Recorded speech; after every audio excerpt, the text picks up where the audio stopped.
ঈদের টানা 6 দিনের ছুটি উপভোগে প্রিয়জনের কাছে ছুটছেন নগরবাসী। রেল ও লঞ্চে যাত্রী চাপ, ঢাকা টাঙ্গাইল মহাসড়কে দীর্ঘ যানজট। দেশের বিভিন্ন স্থানে কোরবানির হাটে বেড়েছে ক্রেতা সমাগম, বেশি দাম হাঁটার অভিযোগ। দেশি পশু দিয়ে চাহিদা পূরণে প্রস্তুত খামারিরা। ঈদকে কেন্দ্র করে 1 কোটি টাকার জাল নোট বাজারে ছেড়েছে প্রতারক চক্র। রাজধানীতে ব্যাংকের চাকুরিচ্যুত কর্মকর্তা সহ আটক 5 জনের স্বীকারোক্তি। শিক্ষার অগ্রগতিতে আওয়ামী লীগ সরকারের নেয়া সব উদ্যোগই বন্ধ করে দেয় বিএনপি জামায়াত জোট। সাক্ষরতা দিবসের অনুষ্ঠানে প্রধানমন্ত্রী। এবং গেরিলা বাহিনীর 2367 জনকে মুক্তিযোদ্ধা হিসেবে স্বীকৃতি দেওয়ার নির্দেশ হাইকোর্টের। সব সুযোগ সুবিধা দেওয়া হবে 2013 সালের 22 জুলাই থেকে।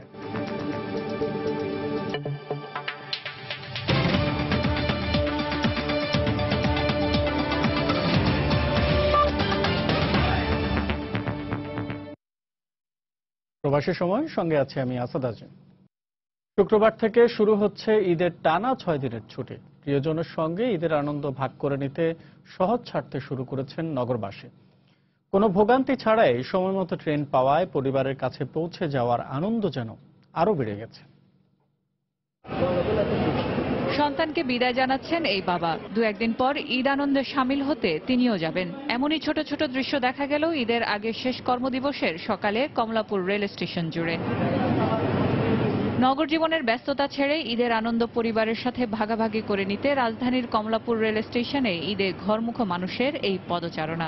আমি আম্মুর সাথে বাড়িতে যাচ্ছি জামালপুরে দাদির বাড়ি ঈদ করতে। গরু টরু কেনার ব্যাপার স্যাপার আছে, সবকিছু মিলে এর জন্য চলে যাওয়া। ঈদে একটা লম্বা বন্ধ পেয়েছি তো, ভার্সিটি বন্ধ, তো একটু বোনের কাছে যাচ্ছি, ওখানে ঘুরবো টুরবো। ঈদের আনন্দটা ভাগাভাগি করে নেব, সবাই এই দেশে যাইতেছি। ওখানে বাবা মা আছে, সবাই আছে, অনেক ভালো লাগবে অবশ্যই। কমলাপুর রেল স্টেশনের মতো চট্টগ্রাম রেল স্টেশনেও ছিল একই চিত্র। গন্তব্যের উদ্দেশ্যে ছেড়ে যাওয়া প্রতিটি ট্রেনই ছিল উৎসবপ্রিয় মানুষের ঠাসা।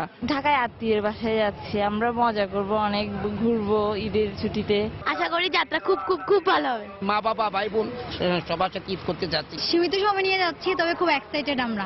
আগামী কয়েকদিন ট্রেনের যাত্রীদের এই চাপের কথা মাথায় রেখে প্রায় প্রতিটি ট্রেনেই বিশেষ বগি সংযোজন করা হয়েছে, যোগ করা হয়েছে ঈদের স্পেশাল ট্রেন। আমাদের 69টা ট্রেন প্রতিদিন যাবে, ঢাকা থেকে ছেড়ে যাবে এবং আসবে 69টা ট্রেন প্রতিদিন। এই ঈদের আগ পর্যন্ত চলবে। আমরা আরেকটা নতুন ট্রেন উদ্বোধন করে যাচ্ছি, যা 2টা 20-এ ছেড়ে যাবে, মোহনগঞ্জ এক্সপ্রেস, যা ঢাকা মোহনগঞ্জ ঢাকা সেকশনে চলবে। টানা 6 দিনের এই ছুটি ব্যস্ততার কারণে তৈরি হওয়া সম্পর্কের দূরত্ব ঘোচাবে, এমনটাই প্রত্যাশা সবার। ফেরিয়া সুলতানা, সময় সংবাদ, ঢাকা। ঢাকা টাঙ্গাইল মহাসড়কের বঙ্গবন্ধু সেতু থেকে চন্দ্রা পর্যন্ত 65 কিলোমিটার জুড়ে দীর্ঘ যানজটের সৃষ্টি হয়েছে। এতে চরম দুর্ভোগে পড়েছেন ঈদে ঘরমুখো মানুষ। হাইওয়ে পুলিশ জানায়, পাটুরিয়া দৌলতদিয়া নৌরুটে ফেরি পারাপার ধীর গতি হওয়ায় ঢাকা টাঙ্গাইল মহাসড়কে অস্বাভাবিক হারে যানবাহনের সংখ্যা বেড়েছে।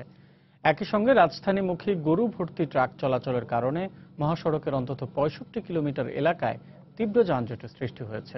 বৃহস্পতিবার সকাল থেকেই ঈদে ঘরমুখো যাত্রীবাহী বাস ও ট্রাক থেমে থেমে এগোচ্ছে। তবে যান চলাচল স্বাভাবিক রাখতে টাঙ্গাইল জেলা পুলিশ ও হাইওয়ে পুলিশ তৎপরতা চালাচ্ছে। এদিকে বঙ্গবন্ধু সেতুর পশ্চিম সংযোগ মহাসড়ক থেকে সিরাজগঞ্জের হাটিকুমরুল এলাকা পর্যন্ত যানবাহনের চাপ থাকায় উত্তরাঞ্চলের ঘরমুখো মানুষদের দুর্ভোগ বেড়েছে।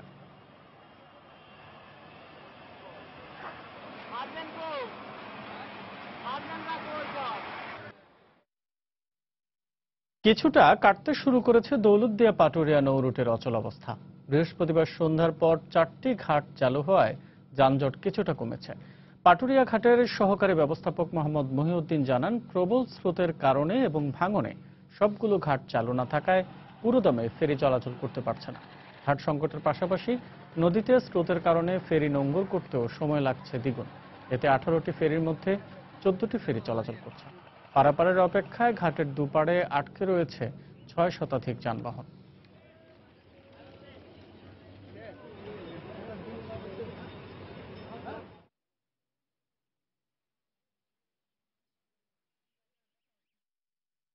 পশু বোঝাই ট্রাক ও ফিটনেসবিহীন যানবাহন চলাচলের বিষয়ে মন্ত্রণালয়ের নির্দেশনা না মানায় মহাসড়কে যানজট বাড়ছে বলে দাবি করেছেন সড়ক পরিবহন ও সেতুমন্ত্রী ওবায়দুল কাদের।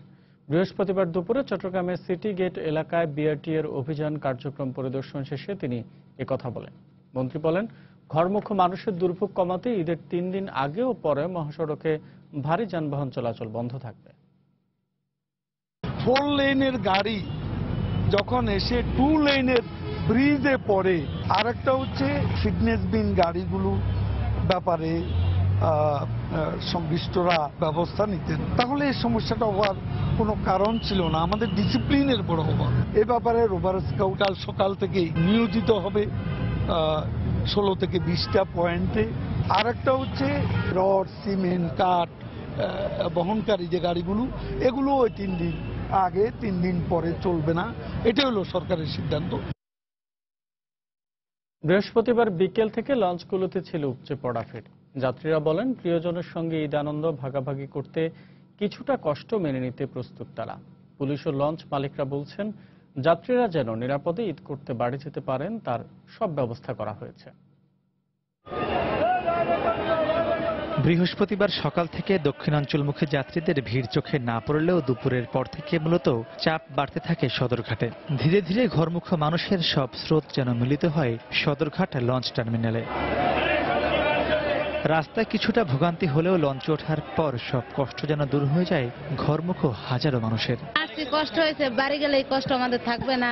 দেশে যাইয়ে সবাই একত্রে ঈদ করব। ঈদ খালামুড়ি বিয়ে দিলে অনেক মজা হবে। মূলত সন্ধ্যা নামতেই এক এক করে ছাড়তে থাকে দেশের 21টি জেলার উদ্দেশ্যে বিভিন্ন যাত্রীবাহী লঞ্চ। বিআইডব্লিউটিএ জানিয়েছে 41টি নৌরুটে এবারের ঈদে লঞ্চ চলাচল করবে 193টি। তবে এত লঞ্চ থাকার পরও অনেকেরই জায়গা হয়নি নির্ধারিত কেবিন বা ডেক শ্রেণীতে। তাই যাত্রীরা কোনো মতে মাথা গুঁজেছেন লঞ্চের বারান্দা বা কেবিনের সামনের অংশে। স্টাফ কেবিনগুলা যাও পাওয়া যায় মাত্রাতিরিক্ত, যার কাছ থেকে যা ভাড়া নিতে পারে। কেবিন তো পাই নাই, এরপরে এই জায়গাটা ফাঁকাই ছিল, কিন্তু একটু ভালোভাবে যাওয়ার জন্য তোষকটা নিলাম আর কি। ঈদে বাড়ি যেতে সবারই ভালো লাগে, কারণ বড় ছুটি পাই, তারপর একটা আনন্দ অন্যরকম। এদিকে সদরঘাট পরিদর্শন করে যাত্রীদের নিরাপদে বাড়ি পৌঁছে দিতে সব ধরনের ব্যবস্থা নেওয়া হয়েছে বলে জানিয়েছেন পুলিশ মহাপরিদর্শক।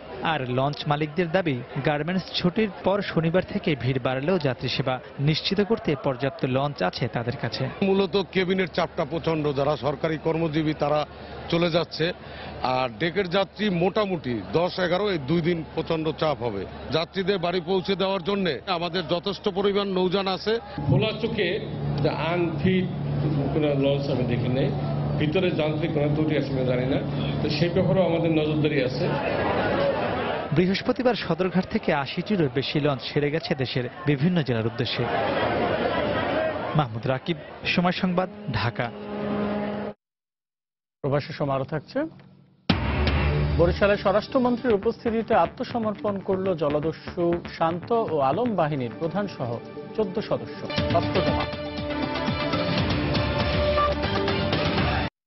প্রধানমন্ত্রী শেখ হাসিনা বলেছেন, শিক্ষার অগ্রগতিতে আওয়ামী লীগ সরকার যেসব উদ্যোগ নিয়েছিল তার সবগুলোই বন্ধ করে দেয় বিএনপি জামায়াত জোট।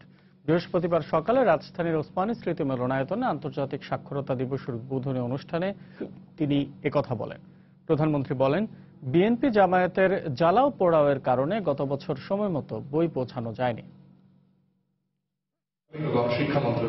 1966 সাল থেকে শুরু হওয়া আন্তর্জাতিক সাক্ষরতা দিবসের সুবর্ণ জয়ন্তী অনুষ্ঠানের আয়োজন করে প্রাথমিক ও গণশিক্ষা মন্ত্রণালয়। অতীতকে জানব, আগামীকে গড়ব প্রতিপাদ্যে এবছরের সাক্ষরতা দিবসের অনুষ্ঠানে যোগ দেন প্রধানমন্ত্রী শেখ হাসিনা।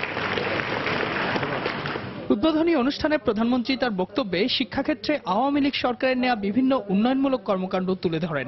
এ সময় প্রধানমন্ত্রী অভিযোগ করেন, শিক্ষাক্ষেত্রে তার সরকারের নেওয়া পদক্ষেপগুলো বিএনপি জামায়াত জোট বন্ধ করে দেয়। 96 সালে সরকার এসে আমরা দেখলাম যে আমাদের সাক্ষরতার হার ছিল মাত্র 45%। আমরা উদ্যোগ গ্রহণ করি। 2001-এ আওয়ামী লীগ সরকারে আসতে পারেনি, তখন এসেছিল বিএনপি জামায়াত জোট সরকার। অত্যন্ত দুর্ভাগ্য যে আমাদের এই সমস্ত উদ্যোগগুলি তারা সবই বন্ধ করে দেয়।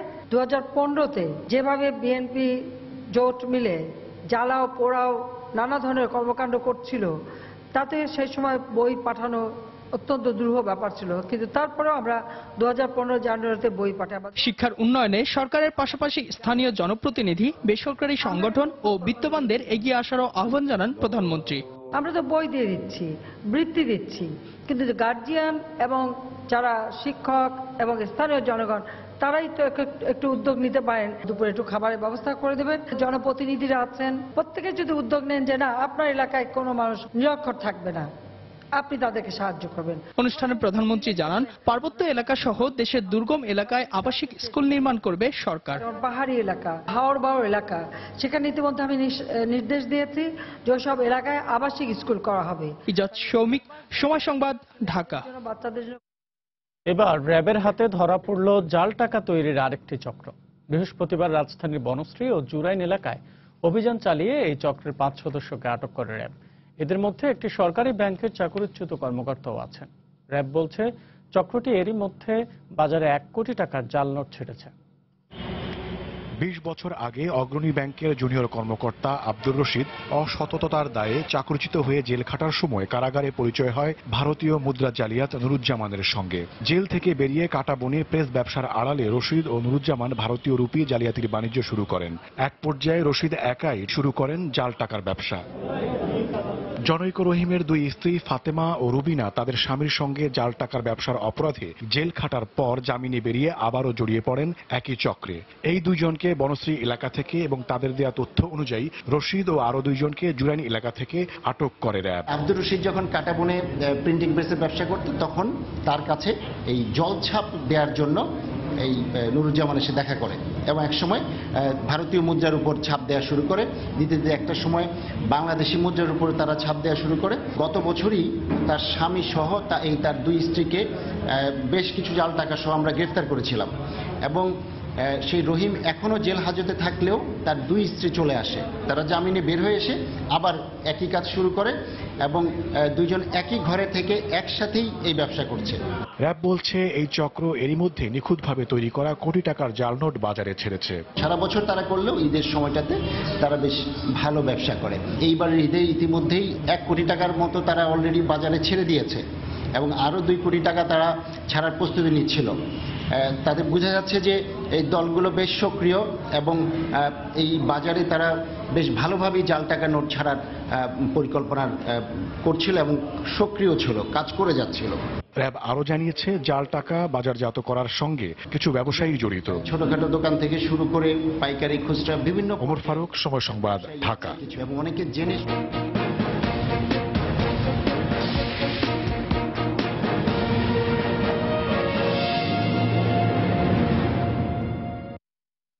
ধীরে ধীরে জমতে শুরু করেছে রাজধানীর কোরবানির পশু হাটগুলো। তবে এখনো আসল বেচাকেনা শুরু হয়নি বলে মনে করছেন ব্যবসায়ীরা। রাজধানীর আফতাবনগরে অস্থায়ী পশুর হাটে দেখা যায় এর মধ্যেই প্রায় 1 লাখ গবাদি পশু আনা হয়েছে বিক্রির জন্য। হাট ইজারাদার বলছেন ক্রেতা বিক্রেতার আর্থিক লেনদেন নিরাপদ করতে ব্যাপক প্রস্তুতি নেওয়া হয়েছে।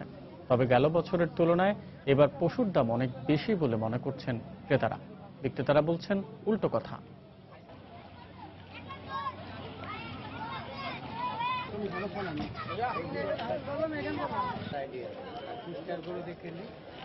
গরু গত বছর যে হারে বেচা কিনে গেছে এর থেকে একটু বেশি। হাটের অবস্থা খুবই ভালো এবং গরু কম এসছে। মানুষজন আসতেছে কম কম, হয়তো আগামীকাল থেকে আরো বেশি আসবে। আজকে আসার উদ্দেশ্য কেনাই, কিন্তু ঘুরতেও আসলাম, কি যদি দরে দামে বুনে মনে হয় যে না কেনার মতো, তাহলে কিনে নিয়ে যাব। দেশি পশু নিয়ে চাহিদা পূরণে প্রস্তুত দেশের খামারিরা। ভারতীয় গরু না আসায় হাটগুলোতে এবার দেশি পশুই দেখা যাচ্ছে। কোরবানির সময় এগিয়ে আসায় বেড়েছে ক্রেতাদের পদচারণা। তবে ক্রেতাদের অভিযোগ পশুপালনে খরচ বেশি, এই অজুহাতে দাম বেশি হাঁটছে বিক্রেতারা। নাসির উদ্দিন লিটনের তথ্য ও উৎপল দেবনাথের ছবি নিয়ে ডেস্ক রিপোর্ট। 2 বছর ধরে অবৈধভাবে লাগামহীন ভারতীয় গরু আসা বন্ধ থাকায় কোরবানির চাহিদা পূরণে আগে থেকেই প্রস্তুতি নিয়েছে জেলার প্রায় 7,500 খামারি। বেশি দামের আশায় অনেক খামারি ঢাকা, চট্টগ্রাম সহ দেশের বড় বড় শহরে পশু নিয়ে রওনা হয়ে গেছেন। 1 সপ্তাহ ধরে জেলায় শতাধিক ছোট বড় হাট বসলেও অন্য বছরের তুলনায় পশু কম। বছর জুড়ে পালন করা পশু বিক্রি করে অধিক মুনাফার আশায় বেশি দাম হাঁকাচ্ছেন খামারি ও ব্যাপারীরা। এতে বিপাকে পড়েছেন ক্রেতারা। গত বছর যে গরু আমি 55,000 টাকা দিয়ে কিনেছিলাম, এই গরু এবার দাম চাইতেছে 85,000, 90,000। আমাদের ক্রেতার অনেক বাহিরে চলে গেছে। এক ছাগলে মনে করেন 2,000, 2,500 টাকা বেশি। গরু মনে করেন 5 হইতে 7,000 টাকা বেশি। জেলার বাজার ব্যবস্থাপনার এক কর্মকর্তা মনে করেন, শুরুতে বাজারে পশুর দাম বেশি থাকলেও সময়ের সাথে সাথে দাম ক্রেতাদের নাগালে চলে আসবে। ক্রেতা সাধারণ এখনো যাচাই বাছাই করছে যে কোন গরুটা কিনবে, কত টাকার মধ্যে কিনবে, এই জন্য বেচা কেনাটা সেরকম হচ্ছে না। কিন্তু আমার মনে হচ্ছে যে না, গত বছরের তুলনায় একটু বেশি হলেও বাজারের গরুর দাম আরেকটু নেমে যাবে। পর্যাপ্ত মজুদ থাকায় শঙ্কিত হওয়ার কোনো কারণ নেই বলে উল্লেখ করে প্রাণী সম্পদ দপ্তরের কর্মকর্তা জানান, কোরবানির ঈদকে ঘিরে লাভের আশা দেখছেন স্থানীয় খামারিরা। কোরবানির জন্য যে পশু মজুদ রয়েছে তাতে শঙ্কিত হওয়ার কোনো কারণ নেই, কারণ আমরা যেটা নিরূপণ করেছি, গত বছর আমাদের কোরবানি হয়েছে 90,000 সামথিং, তো এবার আমরা লক্ষ্যমাত্রা নির্ধারণ করেছি 1 লক্ষ।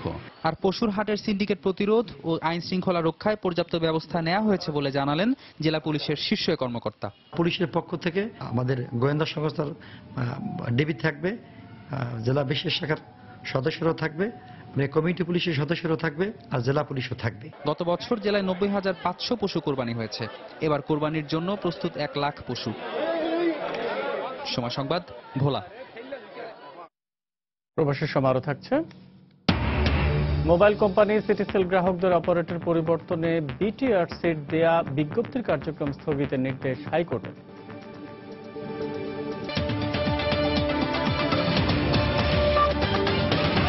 গেরিলা বাহিনীর 2,367 জনকে মুক্তিযোদ্ধা হিসেবে স্বীকৃতি দেওয়ার নির্দেশ দিয়েছেন হাইকোর্ট।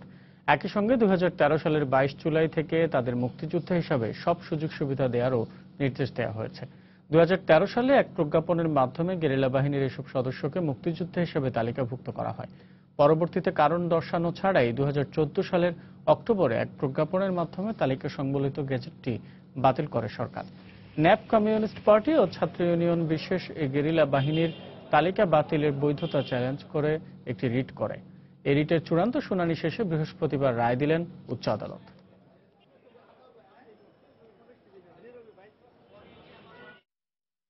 যুদ্ধাপরাধীদের সন্তানেরা দেশের বিরুদ্ধে ষড়যন্ত্র করছে মন্তব্য করে আইনমন্ত্রী আনিসুল হক এ বিষয়ে জনগণকে সতর্ক হওয়ার আহ্বান জানিয়েছেন। বৃহস্পতিবার বিকেলে রাজধানীর ধানমন্ডিতে 71-এর ঘাতক দালাল নির্মূল কমিটি আয়োজিত বিশেষ প্রদর্শনী শেষে তিনি এ আহ্বান জানান। একই অনুষ্ঠানে মুক্তিযুদ্ধ বিষয়ক মন্ত্রী আকম মোজাম্মেল হক বলেন, যুদ্ধাপরাধীদের ছেলে মেয়েরা কোনো সরকারি চাকরির আবেদন করতে পারবেন না। আমি অহরহ বলে যাচ্ছি, যুদ্ধাপরাধীদের সম্পদ বাজেয়াপ্ত করতেই হবে। এটা না করলে আমরা ইতিহাসের কাছে দায়বদ্ধতা থাকবে আমাদের। আমরাও কাজ করে একদিন দাঁড়াবো, ইতিহাস আমাদেরকেও সাথ দেবে না, ইতিহাস কাউকেই সাথ দেয়। এদের যারা সন্তানাদি তারাও কিন্তু আমাদের মতাদর্শী নয়, এটা কিন্তু আপনাদেরকে মনে রাখতে হবে এবং এই সম্বন্ধেও আপনাদেরকে সতর্ক থাকতে হবে এবং এই ষড়যন্ত্র কিন্তু তারা এগিয়ে নিয়ে যাবে। যারা জিয়াউর রহমানের পদক কেড়ে নিয়েছে তারাই স্বাধীনতাকে অস্বীকার করছে। এই সিদ্ধান্ত দেশের ইতিহাসে নিকৃষ্ট দৃষ্টান্ত হয়ে থাকবে বলে মন্তব্য করেন বিএনপি মহাসচিব মির্জা ফখরুল ইসলাম। বৃহস্পতিবার দুপুরে নয়াপল্টনে দলটির কেন্দ্রীয় কার্যালয়ে তিনি একথা বলেন। পদক কেড়ে নেয়ার প্রতিবাদে আগামী শনিবার সারা দেশের জেলা ও মহানগরে বিক্ষোভ কর্মসূচি ঘোষণা করেন তিনি। স্বাধীনতা যুদ্ধে যারা প্রেসিডেন্ট জিয়ার অবদানকে অস্বীকার করে, শুধুমাত্র আদালতের রায়ের বিকৃত ব্যাখ্যা করে তার পদক সরিয়ে ফেলে, মাজার সরিয়ে ফেলতে চায়, তারাই মূলত স্বাধীনতা বিরোধী। ইতিহাস সাক্ষ্য দেয় এরা কখনোই ইতিহাসে স্থান পায় না। আদালতের রায়ের অপব্যাখ্যা দিয়ে ইতিহাস নির্ধারণ করা যায় না। সত্যের উপর ভিত্তি করেই কালো যে ইতিহাস রচিত হয়। আমরা এই সরকারের এই হীন নিকৃষ্টতম কর্মকাণ্ডের তীব্র নিন্দা, ধিক্কার ও প্রতিবাদ জানাচ্ছি এবং অবিলম্বে স্বাধীনতা পদক যথাস্থানে স্থাপন করা আহ্বান জানাচ্ছি। পবিত্র হজ পালন করতে সৌদি আরব পৌঁছেছেন বিএনপি চেয়ারপারসন বেগম খালেদা জিয়া। বুধবার স্থানীয় সময় রাত 10:50 খালেদা জিয়া সেখানে পৌঁছান। এ সময় তাকে স্বাগত জানান সৌদি রয়্যাল প্রোটোকলের প্রধান নির্বাহী কর্মকর্তা। বেগম জিয়াকে ফুল দিয়ে শুভেচ্ছা জানান সৌদি আরব বিএনপির সভাপতি আহমেদ আলী ও প্রধান উপদেষ্টা আব্দুর রহমান। বেগম জিয়ার সফর সঙ্গী হিসেবে গেছেন তার উপদেষ্টা ও মধ্যপ্রাচ্য বিষয়ক বিশেষ দূত ইনামুল হক চৌধুরী, বিএনপির তথ্য প্রযুক্তি বিষয়ক সম্পাদক শরীফ শাহ কামাল এবং তার একান্ত সচিব এবিএম আব্দুস সাত্তার।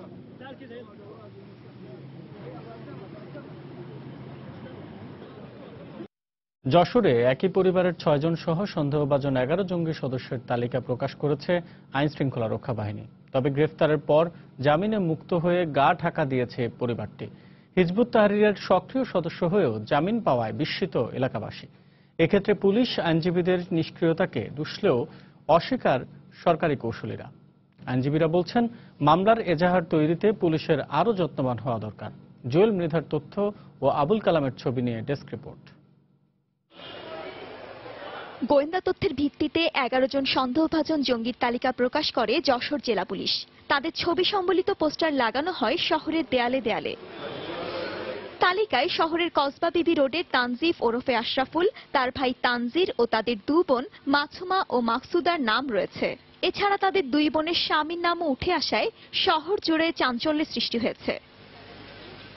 জঙ্গি তালিকায় নাম প্রকাশের পর কসবা বিবি রোডের তাদের বাড়িতে গিয়ে কাউকে পাওয়া যায়নি। এলাকাবাসী জানান, পুলিশের হাতে গ্রেফতার হলেও জামিনে মুক্তির পর থেকে লাপাত্তা তারা। আমাদের সামনে এরা মানুষ, কিন্তু কখনো আমাদের এইভাবে এরকম সন্দেহ হয়নি যে এদের এরা জঙ্গি। গুন্ডা যখন ঢাকা থেকে আসতো এমন ভাবে আসতো তাকে চেহারা চেনা যেত না, চোখ মুখ বেঁধে শুধু চোখ দুটো দেখাতাম। একজনকে নিয়ে গেল ধরে পুলিশ, নিয়ে যাওয়ার পরে তারপর সে আবার জামিনে ছাড়া পেয়ে গেল। ছাড়া পেয়ে আসার পরে তারপর তার বোন অ্যারেস্ট হলো, ভাই অ্যারেস্ট হলো। পুলিশ সুপারের দাবি, সরকারি আইনজীবীদের নিষ্ক্রিয়তায় জামিন পেয়েছে হিজবুত তাহরিরের 6 সদস্য। তবে অভিযোগ অস্বীকার করেছেন জেলার পাবলিক প্রসিকিউটর। জঙ্গি সংগঠনের বই, পুস্তক, ল্যাপটপ সহ তাদেরকে গ্রেপ্তার করা হয়েছে হাতে নাতে। পরবর্তীতে সরকারি পিপিদের রহস্যজনক ভূমিকার কারণে এরা জামিন পেয়ে যায়। আমাদের সহযোগিতায় জজ সাহেব জামিন দেবে কেন? জজ সাহেব তো উভয় পক্ষের বক্তব্য শুনবে, শুনি কাগজপত্র দেখি তারপরে জামিন দেবেন। আর আমি যখন বক্তব্য দেবো তখন রাষ্ট্রপক্ষের থেকে আমি কি আসামির পক্ষে বক্তব্য দেবো? আইনজীবীদের মতে, দুর্বল এজাহারের কারণে গুরুত্বপূর্ণ এসব মামলার আসামিরা জামিন পাচ্ছে। যখন মামলাগুলো এফআইআর হয়, যারা বাদী হয়, মামলাগুলো এত বেশি দুর্বল থাকে, লেখাটা এত দুর্বল থাকে, যে কারণে বিজ্ঞ আদালতে আসলে আদালত আর তাদেরকে ধরে রাখতে পারে না। পিপি সাহেব বাধায় আর কোনো কাজ হয় না। এর আগেও সন্দেহভাজন 5 জঙ্গির তালিকা প্রকাশ করে জেলা পুলিশ। এদের মধ্যে ফজলে রাব্বি নারায়ণগঞ্জের জঙ্গি আস্তানায় পুলিশের অভিযানে নিহত হয়। সময় সংবাদ, যশোর। বরিশালে জলদস্যু শান্ত ও আলম বাহিনীর প্রধান সহ 14 সদস্য আত্মসমর্পণ করেছে। বৃহস্পতিবার দুপুরে র্যাব 8 কার্যালয়ে স্বরাষ্ট্রমন্ত্রীর কাছে অস্ত্র জমা দিয়ে তারা আত্মসমর্পণ করে। এ সময় র্যাবের মহাপরিচালক বেনজির আহমেদ ও স্থানীয় সংসদ সদস্য উপস্থিত ছিলেন। আত্মসমর্পণকারীদের মধ্যে আলম বাহিনীর 4 জন ও শান্ত বাহিনীর 10 জন রয়েছে।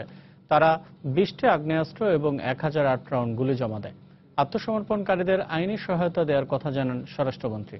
র্যাবের মহাপরিচালক জানান, এরা যাতে পুনরায় এ ধরনের পেশায় ফিরে না যায় সেজন্য তাদের আর্থিকভাবে পুনর্বাসনের উদ্যোগ নেওয়া হবে। দীর্ঘদিন ধরে সুন্দরবনে শরণখোলা রেঞ্জের বিভিন্ন নদী ও খালে শান্ত ও আলম বাহিনীর জলদস্যুরা মৎস্যজীবীদের অপহরণ করে মুক্তিপণ আদায় করে আসছিল।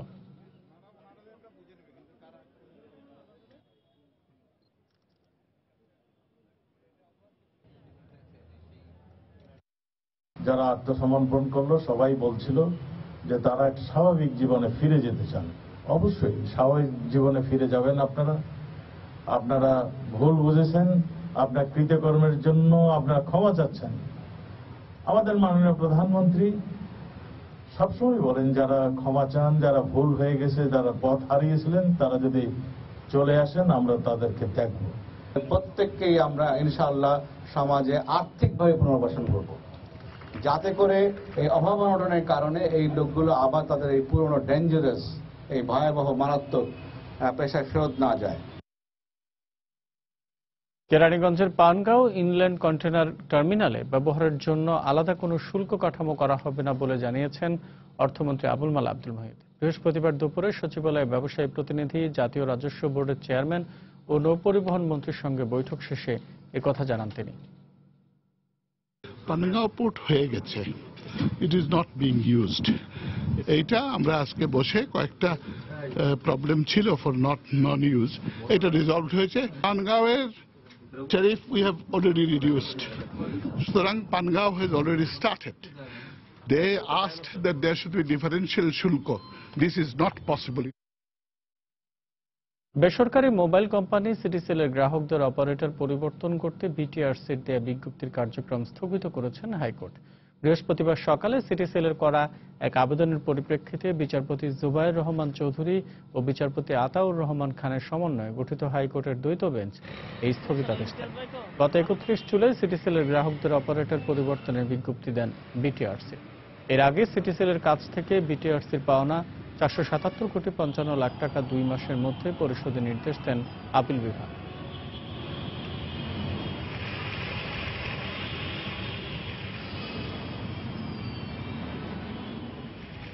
আন্তর্জাতিক প্রসঙ্গ। ট্রাম্প মার্কিন প্রেসিডেন্ট ওবামার চেয়ে রুশ প্রেসিডেন্ট ভ্লাদিমির পুতিনকে যোগ্য নেতা হিসেবে উল্লেখ করার পর রিপাবলিকান দলের এই প্রেসিডেন্ট প্রার্থীর কড়া সমালোচনা করেছেন ওবামা। লাউস সফররত ওবামা বৃহস্পতিবার বলেন, ট্রাম্প প্রতিবারই তার বক্তব্যের মাধ্যমে প্রমাণ করেন তিনি মার্কিন প্রেসিডেন্ট পদপ্রার্থী হিসাবে কতটা অযোগ্য। এর আগে বুধবার রাতে একটি টেলিভিশনে ট্রাম্প বলেন, রাশিয়ার 82% জনগণের উপর পুতিনের নিয়ন্ত্রণ রয়েছে। প্রেসিডেন্ট নির্বাচিত হলে দেশটির সঙ্গে সম্পর্ক উন্নয়ন করবেন বলে জানান তিনি। আঞ্চলিক স্থিতিশীলতা ও বৈশ্বিক উত্তেজনা কমাতে সামরিক বাহিনী সম্প্রসারণের পরিকল্পনাও ঘোষণা করেন এই ধনকুবের। এদিকে ট্রাম্প মুখে শান্তি প্রতিষ্ঠার কথা বললেও 2003 সালের সিনেট অধিবেশনে তিনি ইরাক যুদ্ধের পক্ষে সমর্থন দিয়েছিলেন বলে অভিযোগ করেছেন ডেমোক্র্যাট প্রার্থী হিলারি ক্লিন্টন। একই সঙ্গে তিনি নিজে সেই যুদ্ধে যাওয়ার পক্ষে ভোট দেয়ায় দুঃখ প্রকাশ করেন। I think I would have a very, very good relationship with Putin, and I think I would have a very...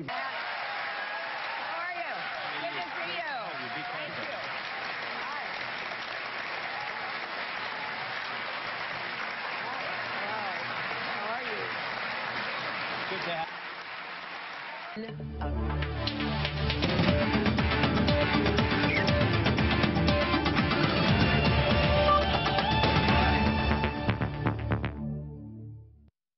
2018 সালে নিউজিল্যান্ডের যুব বিশ্বকাপকে সামনে রেখে এখন থেকেই পরিকল্পনা করা হচ্ছে বলে জানিয়েছেন বিসিবির game development chairman Khaled Mahmud Sujon. এদিকে আফগানিস্তান ও ইংল্যান্ড সিরিজে বাংলাদেশ মিস করবে মুস্তাফিজকে, তাই সাবেক এই অধিনায়কের মত অন্য পেসাররা দায়িত্ব নিয়ে খেলবেন। তাছাড়া নিষেধাজ্ঞা কাটিয়ে তাসকিন আহমেদ ফিরলে দলের পেস অ্যাটাক আরও সমৃদ্ধ হবে বলেই বিশ্বাস সুজনের। সবশেষ অনূর্ধ্ব 19 বিশ্বকাপে মেহেদী হাসান মিরাজ, নাজমুল হোসেন শান্তদের পারফরম্যান্স নজর কেড়েছে দেশের ক্রিকেট প্রেমীদের। বয়সভিত্তিক ক্রিকেটকে আরো এগিয়ে নিতে মাঝে মাঝেই দেশীয় কোচ আর বিসিবি কর্তাদের সাথে বৈঠকে বসতে হয় game development chairman Khaled Mahmud সুজনকে। 2018 সালে নিউজিল্যান্ডে যুব বিশ্বকাপকে সামনে রেখে এখন থেকেই পরিকল্পনা করছে বিসিবি গেম ডেভেলপমেন্ট কমিটি। 3-4টা ছেলে অথবা আগের ছেলে পাবো আমরা, যাদের বয়সটা এখনো কাভার করবে 19-এ, বাদ বাকি সবাই নতুন হবে। আমরা যদি এখন রেসিপিক্যাল ট্যুরগুলোকে ঠিক করতে পারি, ছেলেদেরকে প্রপারলি ম্যাচ খেলার সুযোগ করে দিতে পারি, এবং আমার মনে হয় আগামী বেশি তো সময় নাই, 1.5 বছরের মতো সময় আছে এখন, ওর মধ্যে আমার মনে হয় ছেলের টিমটা প্রিপেয়ার্ড হয়ে যাবে ইনশাল্লাহ। শক্তিশালী ইংল্যান্ডের বিপক্ষে লড়াইয়ের আগে আফগানিস্তান সিরিজ টিম বাংলাদেশের জন্য প্রস্তুতির বড় এক মঞ্চ। জাতীয় দলের সাবেক অধিনায়ক খালেদ মাহমুদ এমনটাই মনে করেন। তবে মুস্তাফিজের অভাব কিছুটা হলেও টের পাবে মাশরাফি বাহিনী। তাই সাবেক এই অধিনায়ক মনে করেন মাশরাফি, রুবেল আলামিনের পাশাপাশি এবার পারফর্ম করতে হবে অন্যদেরও। মুস্তাফিজকে তো ডেফিনেটলি আমরা মিস করবো, এটা তো কোনো ডাউটই নেই। ও is a different type of bowler, but এটাও মানতে হবে যে মুস্তাফিজ ছাড়াও এর আগে বাংলাদেশ ক্রিকেট খেলেছে। মাশরাফি সবসময় লিড করে সামনে থেকে। তাসকিন, রুবেল দুজনেই আমি মনে করি যে এনি ডে এরা দুজন যে কোনো দিন ম্যাচ উইনার হতে পারে, দুজনের মধ্যেই আছে। প্লাস তারপরে সাপোর্টিং বোলার হিসেবে যারা ক্যাম্পে ছিল, আমার মনে হয় শফিউল ওয়াজ বোলিং আউটস্ট্যান্ডিং, আলামিন আছে, is a very good wicket taker, আমার তো সবসময় মনে হয়।